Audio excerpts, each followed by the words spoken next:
صلوات اللهم صل على محمد وآل محمد.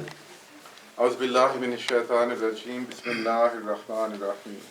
الحمد للہ الذی جعلنا من المتمسکین بولایت امیر المؤمنین.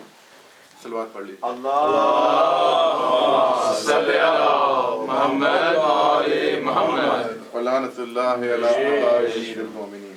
سب سے پہلے تو آپ کو صادقین حضرت محمد مصطفیٰ صلی اللہ علیہ وآلہ وسلم اور حضرت امام جعفر صادق علیہ السلام کے ایام کی بہت بہت مبارک ہو. تھوڑا سا پیش خدمت حضور صلی اللہ علیہ وآلہ وسلم کی شان. انہوں نے بہت اچھے طریقے سے منقبت پیش کی. اللہ نے بھی قرآن پاک میں حضور کی بہت منقبت پیش کی ہے. وَمَا أَرْسَلْنَاكَ إِلَّا رَحْمَةً لِّلْعَالَمِينَ. اور آپ کو بھیجا ہے تمام عالمین کے لیے رحمت بنا کر. پھر اللہ پاک کا ارشاد ہے وَالضُّحَىٰ. اور سورج کی روشنی کی قسم.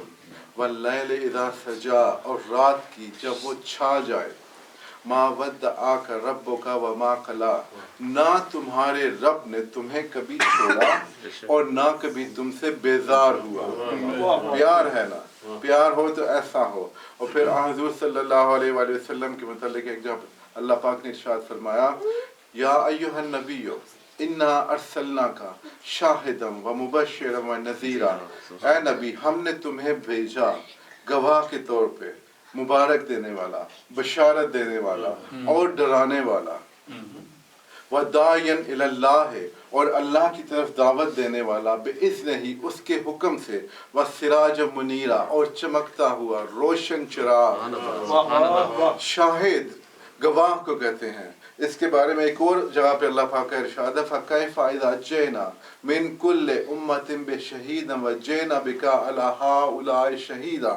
کیسا ہوگا اس وقت جب ہم ہر امت میں ایک گواہ کو طلب کریں گے اور آپ کو طلب کریں گے ان سب پہ گواہ. جو لوگ یہ کہتے ہیں کہ حضور ہم جیسے, میں اپنی مثال دوں, اگر میں دیکھ رہا ہوں کہ کمیل کچھ کر رہا ہے تو میں شاہ جی کو نہیں دیکھ سکتا کہ وہ کیا کر رہے ہیں, بجائے اس کے کہ آدم علیہ السلام سے آخری انسان تک کے گواہ حضور یہ نورانی ہونے کی حیثیت سے گواہی دیں گے وہ. اور ہر چیز کے مکمل گواہ ہیں. جو اس بات کا انکار کرے وہ اللہ کے کلام کا انکار کرے. پھر اللہ پاک کا ارشاد ہے وَمَا مُحَمَّدٌ إِلَّا رَسُولٌ. اور محمد نہیں ہے سوائے رسول کے, صرف رسول ہیں. 24 گھنٹہ 7 دن 365 دن جو کچھ کرتے ہیں وہ رسول کی حیثیت سے کرتے ہیں, اپنی حیثیت سے کچھ نہیں کرتے. اگر مسجد میں کھلنے والے دروازے کسی کے بند کرائیں اور ایک دروازے کو کھلا رکھیں تو رسول کی حیثیت سے, اپنی بیٹی کا دروازہ سمجھ کے نہیں, اور رسول کی حیثیت سے دروازے کو کھلا رکھ رہے ہیں. اگر کسی کے احترام میں اٹھ کے کھڑے ہو جاتے ہیں تو رسول کی حیثیت سے کھڑے ہوتے ہیں, وہ ہمارے لیے ان کی سنت ہے. اگر اپنے نواسوں کو کندھوں پر بٹھاتے ہیں تو رسول کی حیثیت سے, نانا کی حیثیت سے نہیں. اور اگر اپنے بھائی علی کو کندھوں پہ چڑھا کے کہتے ہیں کہ بتوں کو گرا دو تو رسول کی حیثیت سے. جو کام ہے وہ رسول کی حیثیت سے کرتے ہیں اور اپنی مرضی سے تو کچھ کہتے نہیں. سورہ نجم کی آیت ہے وَالنَّجْمِ إِذَا هَوَىٰ. اور ستارے کی قسم جب وہ گرا. لا تعداد ستارے ہیں, اس ستارے کی قسم کیوں اٹھائی گئی یہ بھی سن لیجئے. آپ کے چہروں کے چمک ہی بتاتے ہیں کہ آپ کو مولانا کا ذکر ہی پسند ہے. اللہ کا شکر ادا کیا کرے کہ جب مولانا علی علیہ السلام کا نام لیتے ہوں تو ہر چہرے کا ایسے ہوتا ہے جیسے گلاب کی طرح کھل اٹھا ہے. اللہ کا شکر ادا کریں. وہ ستارہ گرا مولا علی علیہ السلام کے دروازے پہ تو اللہ نے اس کی قسم اٹھا لی. تو ہمیں بھی چاہیے کہ مولا علی علیہ السلام کے سامنے اپنے آپ کو گرا دیں, شاید ہم بھی اللہ کو پسند آ جائیں. وَالنَّجْمِ إِذَا هَوَىٰ. مَا صَاحِبُكُمْ ضَلَّ وَمَا غَوَىٰ. تمہارا صاحب مطلب رسول نہ کبھی گمراہ ہوا اور نہ کبھی بہکا. وما ينطق عن الهوى, وہ اپنی خواہش سے کچھ کہتا ہی نہیں. ان هو الا وحی یوحی, وہ تو وہی کہتا ہے جو اسے وحی کی جاتی ہے. اب یہ حضور کا ارشاد ہے کہ یہ قرآن یہ حدیث ہمیں تو نہیں پتا. قرآن نے تو کہا کہ جو کچھ وہ کہہ رہا ہے اللہ کے حکم سے کہہ رہا ہے. اب اگر حضور فرما دیں یا علی انت بمنزلت منی,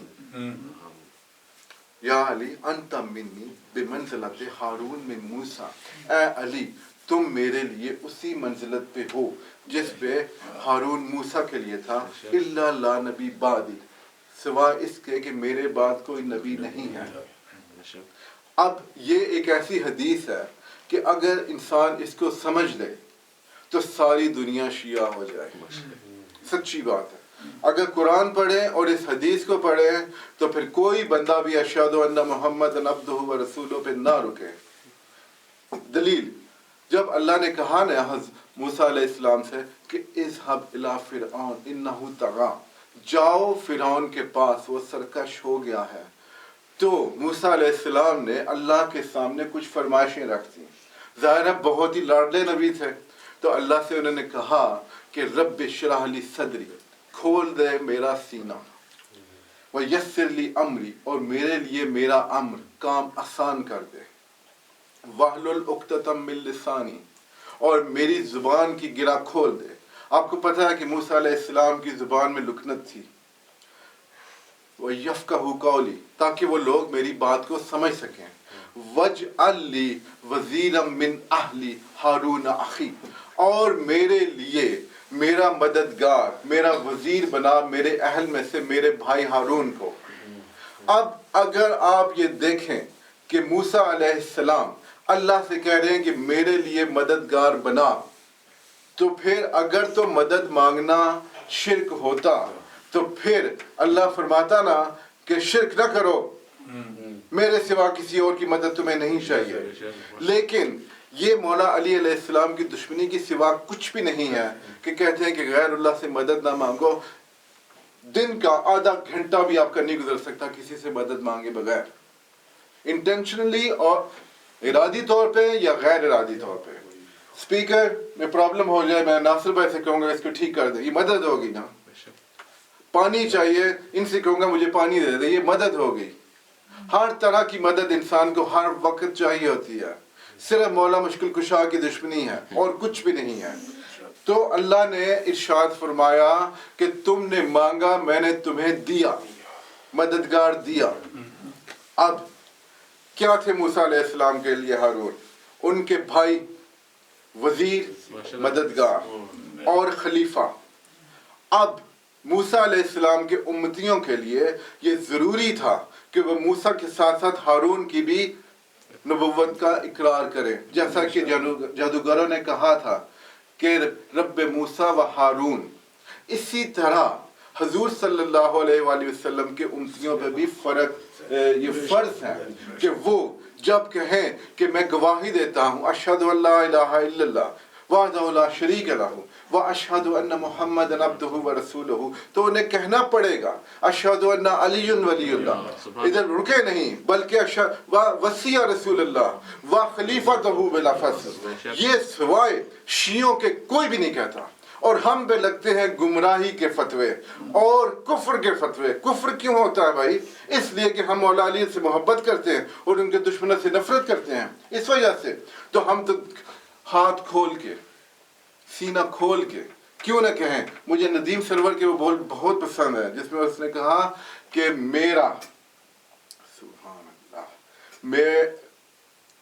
میرا مرشد, میرا آقا, میرا سلطان علی. میرا مرشد, میرا آقا, میرا سلطان علی, میرا وارث, میرا مولا, میرا ایمان علی. میرا وارث, میرا مولا, میرا ایمان علی. بڑے اعلیٰ ہیں, انمول ہیں, مقدر ان لوگوں کے واللہ جن کی ہے زمانے میں پہچان علی.